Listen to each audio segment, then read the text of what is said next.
200,000 job orders ang ilalatag ng Department of Migrant Workers para sa mga overseas Filipino worker na napauwi dahil sa giyera sa Middle East. Kasunod yan ang pakikipag-usap ng ahensya sa mga OFW na tutulungan makahanap ng trabaho sa Pilipinas o sa abroad. May unang balita si JP Soriano.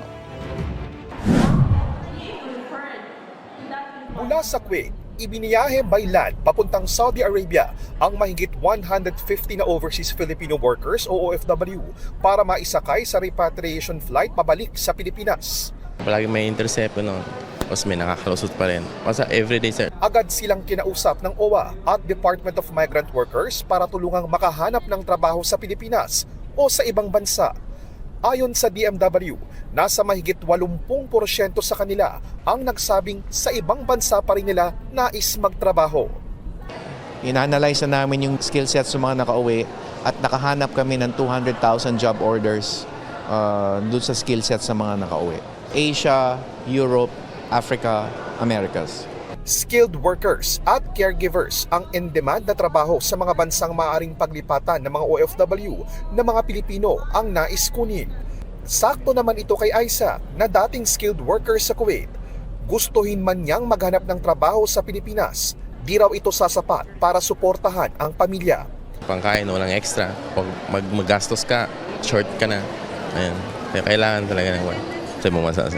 Handa naman daw magsanay ang domestic helper na si Claire para maging caregiver at makahanap ng ibang trabaho sa Europe o Japan. Sa pamilya din naman talaga kaya tayo nagtatrabaho di ba? In God's will po. Kasabay nito, vine-verify ng DMW kung may mga barkong nakalabas na sa Strait of Hormuz na may sakay ng mga Pilipinong tripulante. Gusto natin i-dispel yung imahe na stranded sila, nakatiwangwang sila doon at walang ginagawa. They're pretty much still working. And in fact, yung contractual entitlements, yung allotments, tuloy pa rin, forthcoming pa rin to their relatives. 80% of a seafarer's salary goes straight to their loved ones.